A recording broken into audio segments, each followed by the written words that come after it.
Le presté $25.000 a mi prima para salvar a su madre. Resultó que era todo mentira y mi propia madre lo sabía. Nunca he sido alguien particularmente confiado.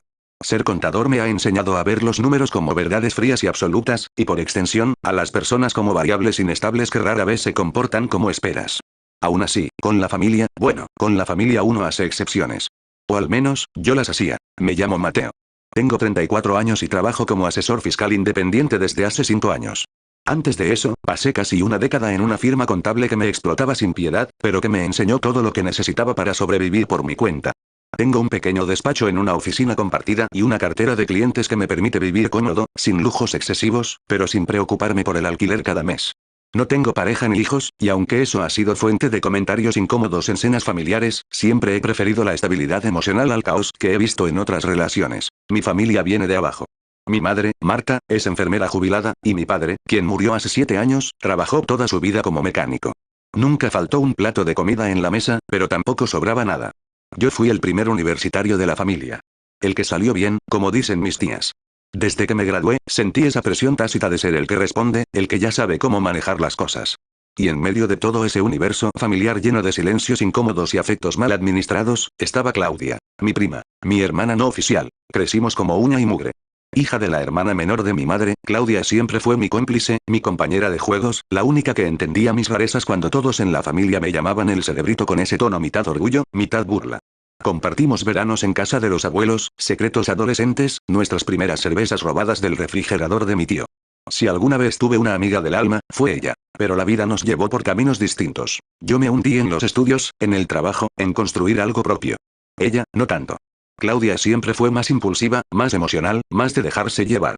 Tuvo un hijo a los 19 con un tipo que desapareció antes del parto, abandonó la universidad, y trabajó de todo. En una tienda de ropa, en un call center, vendiendo cosméticos por catálogo.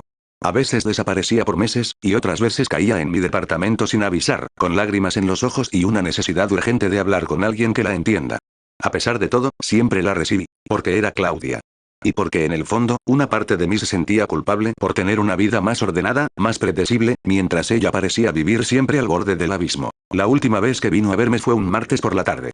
Lo recuerdo bien porque estaba revisando unos estados financieros atrasados y tenía la cabeza hecha un nudo. Cuando vi su nombre en el intercomunicador del edificio, suspiré.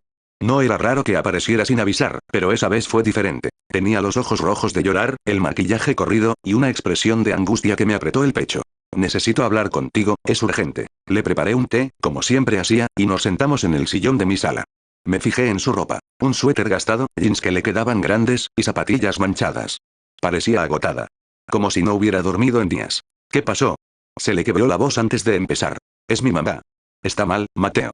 Muy mal. Tiene un tumor en el intestino. El doctor dice que necesita una cirugía urgente, pero no tenemos el dinero. El mundo se detuvo por un segundo. Mi tía Elena.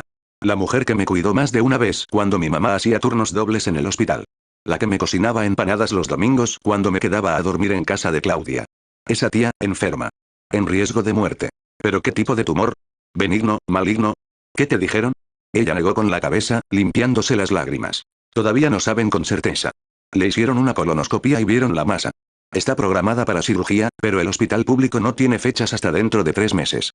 El doctor que la vio nos ofreció operarla en su clínica privada, pero sale carísimo, y no tenemos seguro. ¿Cuánto necesitan? $25.000. La cifra me cayó como un ladrillo. No era una cantidad menor. No era algo que uno pudiera transferir así nomás sin pensarlo. ¿Y tu mamá está de acuerdo con esto? No quiere que te pida nada.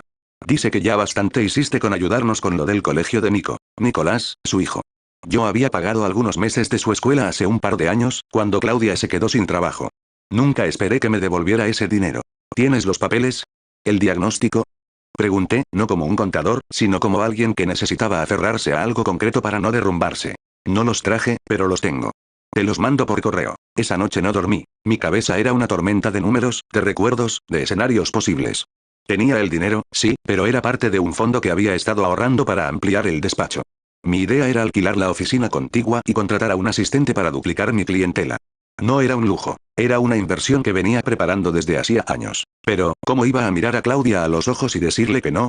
¿Iba a priorizar mi crecimiento profesional por encima de la salud de la mujer que me cuidó como un hijo? ¿Iba a dejar a Claudia sola en ese momento? Cada parte racional de mí gritaba espera. Verifica. Pide pruebas. Pero otra parte, más profunda, más emocional, se sentía como un traidor solo por dudar. Al día siguiente me desperté con una decisión tomada. Le mandé un mensaje a Claudia. Te voy a ayudar. Dime cómo hacemos la transferencia. Y así fue como empezó todo. Como crucé ese umbral invisible entre la lógica y la lealtad. Entre el profesional calculador y el primo amoroso. Me sentía como alguien que estaba haciendo lo correcto. Que estaba cumpliendo con su deber. Incluso con un poco de orgullo. Porque no cualquiera puede ayudar así. Porque yo, con mi esfuerzo, había llegado al punto donde podía salvar una vida. No sabía que en realidad estaba firmando mi condena emocional. Actualización. La transferencia fue simple. Una parte desde mi cuenta de ahorros, otra desde un fondo de inversión a plazo fijo que rompí con una penalización considerable. Lo hice sin consultar con nadie. Ni amigos, ni colegas, ni siquiera mi madre. No porque confiara ciegamente en Claudia, sino porque no quería enfrentar la posibilidad de que me dijeran que estaba cometiendo un error. Lo hice porque quería confiar. A veces, uno necesita sentir que hay cosas en el mundo que siguen funcionando con base en la confianza. Que si haces algo bueno pasará. Que la familia no te rompe el corazón. Le mandé el comprobante de la transferencia por WhatsApp. Ella respondió con una nota de voz llorando. Me dijo que no sabía cómo agradecerme, que su mamá estaba dormida y que no quería despertarla con la noticia, pero que me llamarían juntas al día siguiente. Esa llamada nunca llegó. Los primeros días, todo fue un silencio justificable. Está internada, están esperando los resultados, el doctor dijo que no podía recibir visitas todavía, salió bien la operación, pero está en recuperación. Mensajes sueltos, escuetos. Claudia no respondía siempre de inmediato, pero cuando lo hacía, usaba muchos emojis de carita llorando, muchos te debo la vida, muchos cuando esto pase, vamos a hablar bien. Pasaron 2 semanas. Luego 3. Intenté visitarlas en persona, pero Claudia me dijo que su mamá estaba muy débil y prefería no recibir gente. Que ni siquiera su hijo había ido a verla. Y yo, tonto de mí, entendía. Justificaba. Porque cuando uno quiere creer, encuentra excusas. Hasta que un día, mi madre me llamó. ¿Tú sabías que Elena se fue a la playa con Claudia? Sentí que se me congeló la sangre. ¿Qué? Eso. Me escribió ayer. Me mandaron una foto desde Punta Sal. Con Nicolás. Al parecer fue un viaje de desconexión. No dije nada. La llamada siguió, mi madre contándome trivialidades, yo apenas respondiendo. En cuanto colgué, abrí WhatsApp. ¿Qué es eso de que estás en la playa? Tardó casi 6 horas en contestar. Sí, perdón por no contarte. Fue algo de último momento. Después de la operación, el doctor recomendó descanso. Lo hablamos con mamá y pensamos que era una buena idea. Yo pagué todo, tranqui. Mentira. Sabía cuánto ganaba Claudia. Lo sabía porque años atrás yo mismo le había hecho un presupuesto para organizar sus deudas. No había forma de que pudiera pagar ese viaje por sí sola. Las dudas comenzaron a hervirme por dentro. Decidí averiguar por mi cuenta. Un contacto mío trabajaba en el área administrativa del hospital donde supuestamente habían diagnosticado a Elena. Le pedí, en confianza, que buscara el nombre. Me dijo que no tenía ningún registro reciente. Ni de consultas, ni de estudios. Nada. Llamé a la clínica privada que Claudia me había mencionado. Pregunté si había alguna cirugía programada a nombre de Elena Pérez. La recepcionista fue amable, pero firme. No, señor. No hay ningún procedimiento, ni historial con ese nombre. Sentí un hueco abrirse en el estómago. Volví a escribirle. Claudia, necesito que hablemos. Ya. Me dejó en visto. 2 días. 3. El cuarto día fui a su departamento. Toqué. Nadie respondió. Vi movimiento detrás de la cortina, pero nadie abrió. No sé exactamente cuándo acepté que me habían mentido. Fue un proceso lento, una especie de duelo. Primero la negación, algo raro debe haber pasado, luego la ira, ¿cómo carajo te atreviste? Luego la tristeza profunda. Pero lo peor vino después. Un domingo por la tarde, fui a almorzar a casa de mi madre. La noté inquieta. Después del postre, cuando lavaba los platos, se quedó callada un momento. Luego me dijo. Mateo, quiero contarte algo, pero prométeme que no vas a gritarme. Silencio. Claudia me llamó antes de pedirte el dinero. Me preguntó si creía que tú ayudarías. Le dije que sí. Pero no sabía que iba a inventar eso. Pensé que solo iba a pedirte un préstamo. Me quedé en blanco. ¿Qué sabías, mamá? Sabía que estaba pasando un mal momento. Que tenía deudas. Que estaba desesperada. Me pidió ayuda y no pude dársela. Pero tú sí podías. Solo pensé que no estaría mal que te acercaras un poco más a ella. Que hablaran. Que ayudaras, si podías. ¿Me estás diciendo que sabías que no había ninguna enfermedad? No. No con certeza. Pero tampoco pregunté. No quise saber. No quería pensar mal de ella. Es tu prima, Mateo. Tu prima. Ese día me fui sin despedirme. La traición, cuando viene de un extraño, huele. Cuando viene de la familia, te descompone. No porque sea peor objetivamente, sino porque te obliga a cuestionar todo lo que dabas por sentado. La confianza, el cariño, las historias compartidas. Uno no crece esperando que alguien a quien consideras una hermana te use de cajero automático emocional. Y lo que más me dolía no era el dinero. Aunque era una cantidad considerable, podía recuperarme. Lo que no podía recuperar era la Claudia que yo creía conocer. Esa imagen que llevaba años conservando, incluso cuando todo indicaba que ya no era así. Pasé semanas sin hablar con nadie. Dejé de contestar mensajes. Mis amigos pensaron que estaba deprimido por trabajo. Nadie sabía la verdad. Me daba vergüenza contarla. Porque me consideraba inteligente. Porque se supone que yo sabía detectar una mentira. Porque me jactaba de ser el racional de la familia. Y me la habían hecho. Con la complicidad pasiva de mi propia madre. Un día, Claudia me escribió: Mateo, no sé cómo empezar. Sé que te fallé. Sé que estás enojado conmigo. No tengo excusas. Hice lo que hice porque estaba desesperada. Tenía amenazas por deudas. Pensé que si resolvía eso, todo volvería a la normalidad. No pensé en las consecuencias. Solo te pido perdón. La leí una y otra vez. Pero no respondí, porque en el fondo, no estaba enojado. Estaba roto. Me había costado años levantar algo que ahora se sentía como humo. Actualización 2. No le respondí a Claudia. Leí su mensaje una y otra vez, durante días. Lo analicé como analizo los estados financieros de mis clientes, buscando inconsistencias, vacíos, y posibles fraudes emocionales escondidos entre líneas. Podría haberle escrito una respuesta racional. Podría haberle dicho todo lo que sentía. Pero no. No iba a darle eso, porque algo había muerto en mí. No fue solo la confianza. Fue también la necesidad de salvarla, de protegerla, de mantener vivo un recuerdo que ya no existía. Me di cuenta de que llevaba años tratando de sostener una versión de Claudia que había dejado de ser real mucho antes de la mentira. Una especie de imagen congelada en el tiempo. La niña con la que jugaba en los veranos, la adolescente que me defendía en las reuniones familiares. Pero esa Claudia ya no estaba. Quizás nunca estuvo. Un par de semanas después, decidí hablar con mi madre, no porque quisiera reconciliarme, sino porque necesitaba cerrar ese capítulo con palabras. Nos encontramos en su departamento. Me abrió la puerta con una sonrisa tensa, como si esperara que yo la reprendiera como a una niña. Me ofreció café, que rechacé. Nos sentamos frente a frente, en silencio, hasta que hablé. Ya no confío en vos. Ella bajó la mirada. No dijo nada. No me importa que no lo supieras con certeza. No me importa que creyeras que solo iba a ser un préstamo. Me importa que, cuando más necesitaba que alguien me alertara, vos decidiste callar. No te importó que me rompieran. Te importó quedar bien. Con ella. Con la familia. Con tu idea de que si no se habla, no duele. Mi madre empezó a llorar, pero no me detuve. Yo no soy tu banco. No soy tu escudo emocional. Y no soy responsable de arreglar los errores que ustedes no quieren enfrentar. Así que no me pidas que hablemos como si todo esto se pudiera arreglar con un café. Me levanté. Voy a seguir con mi vida, mamá. Pero no quiero saber nada más de ella. Y con vos, no sé. Capaz en un tiempo.